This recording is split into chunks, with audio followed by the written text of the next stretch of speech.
Are you uncoordinated?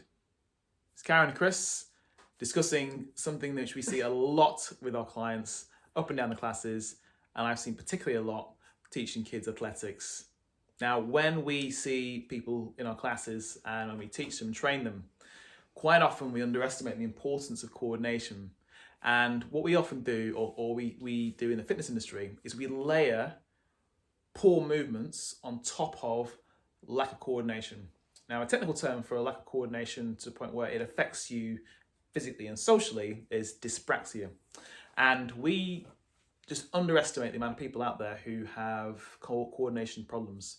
And you might find in an exercise class, when you try to teach someone, particularly in a movement-based class, they have difficulty either keeping up to the pattern of the class, remembering information, could also be coordinating one arm, one leg, doing different things. Do you find that, Karen, at all? Yeah, well, it's something that we focus on specifically in programming for our older adults, including coordination in all of our classes. But actually, it's in every class that we do, because we will start with one move, we'll layer on a move. And even if you think about something like Pilates, which is what I teach predominantly, one of the fears of coming to Pilates is that people won't be able to do it, they won't be able to keep up, they won't understand. And so what you see week on week is people get more familiar with the moves, and we can layer on the breath, or we can layer on extra load, or we can make the moves more complicated. So quite often the moves that you see when people are doing sort of Pilates on Instagram, years and years of progression and development, it's not what you're going to do when you first walk into a Pilates class. And believe me, you know, if you do, then you need to get yourself to another class. So yeah, it's something that I think we often take for granted as instructors.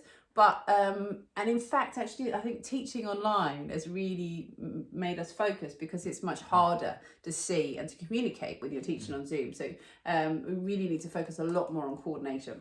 Yeah, I mean, I'm slightly maybe OCD about the way people struggle with coordination, trying to help them.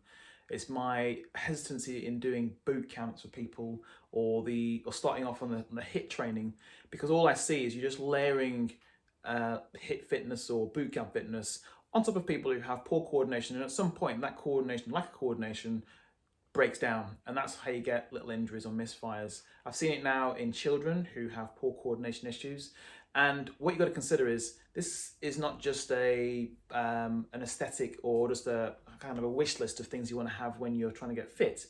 It's things that affect you from when you learn to walk, when you learn to write, when how long it takes to learn how to ride a bike, running, walking as an adult, but then also as we get older into later life, when we have issues with falls, and it's a really underestimated important aspect, which if you don't train it, it only gets worse and worse. But we would say that I completely understand there's a frustration, because it feels like, I don't want to start slowly. I don't want to start with coordination, particularly maybe like, let's say, you know, the government told us all to stay at home for like 4 months, and let's say that happened in this really weird scenario, and we all ate a bit too much, and then let's say the government then said we were all going to get discounts if we ate out, but didn't actually open any gyms or or outdoor training facilities. Let's say that happened in this weird scenario, and we all got a bit of fat, and you wanted to do some exercise to get rid of it. The first thing you might think is, boot camp or HIIT training, or like, let's get all these online HIIT training classes, because actually, my income's dropped down, the economy might be affected, and so I want to find a way of getting some budget fitness in. Let's say that scenario happened. We do understand that one of the things you might want to do is think, quick, let's get fit, let's go running. But there are ways, and this is what we do in our classes, there are ways of layering the coordination with the cardiovascular and kind of intensity that you'd need to do both. Okay, so it's not like you have to do coordination and strip everything back before you can even go for a run. There are ways of doing it together. No, and I said you can even do it as part of your warm up. Coordination can be improved very quickly within one session, and it also can be warmed up. You can wake up in the morning and not feel as coordinated as you are later in the day, just because you're not actually warmed up.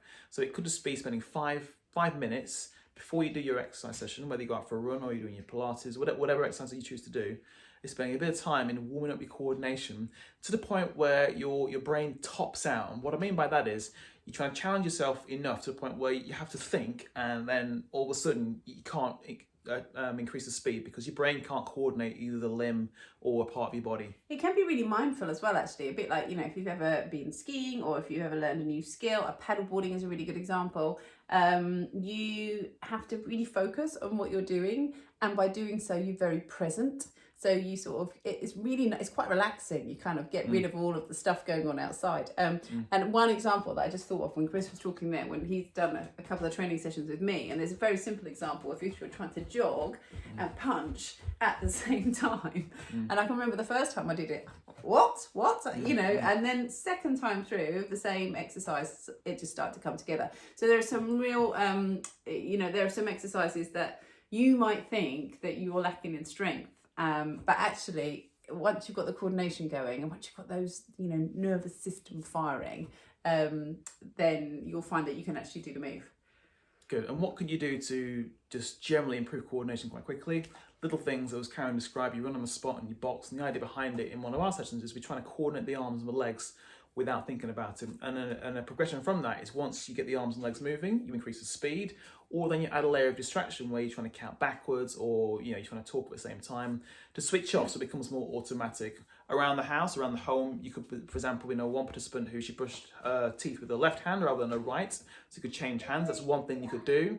You could also use your weaker leg to come down the stairs and then alternate between the two. Just these little things which challenge you.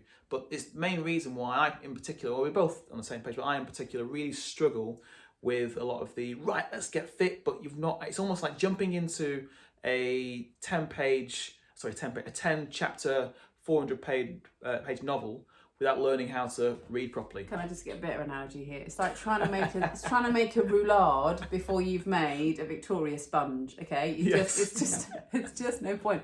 The other thing, another baking analogy. The other thing that I do in my classes, so this is particularly in my anti-aging fitness classes, we'll do a lot of you know, straightforward sort of step touching and stuff that we can all do, but we might sort of do this. The head patting, try and get one arm to do this while the other arm punches.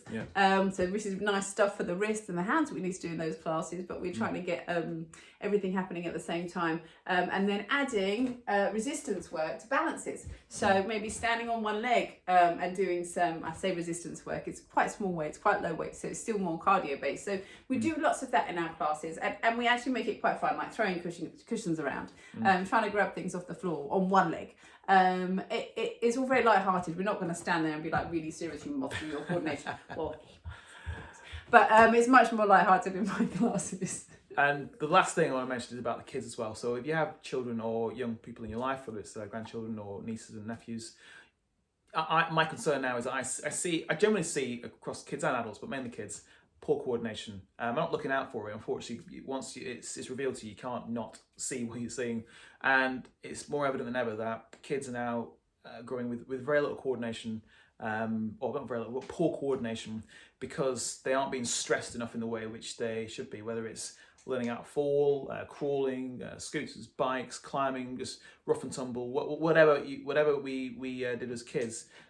Kids today aren't doing the same thing. And what I notice now at athletics when the kids come down is I've got a much lower base for kids. But the good thing about it is that we help to improve that. And that can improve in no time. In no time, we're talking about 6 to 8 weeks of consistent work. But the main issue I've got now is the younger kids or younger people are presenting poor coordination. And then I'm just thinking in 20 years, 30 years, it's going to get even worse. Well, in short term, it just puts them off trying new sports as well. You know, for years, I mean, I didn't want to, you know, play competitive sports with anyone because I knew I couldn't catch very well and I couldn't throw a ball. So it would have repercussions on someone's fitness if they didn't feel confident to go and just play games with their friends. Yes. So I think what we'll do in the next video, I'm going to do a very quick tutorial on anyone out there who maybe has never learned to throw and catch, how to do that in a very short period of time. And also a drill to help with confidence in throwing and catching. Because one of the reasons why we have, as Karen has mentioned, a poor confidence in playing sport is fear of looking silly, making a mistake, and also hurting yourself as well. And once you overcome those issues, it allows you to be able to focus on the task at hand, which is really catching and throwing. So in our next video, we'll show you some little tips on catching and throwing. If you are one of those people who think, you know what, I've never learned how to catch and throw properly, so you can have some more confidence and know what you've been missing out on all these years. Thank you. No worries. Take care.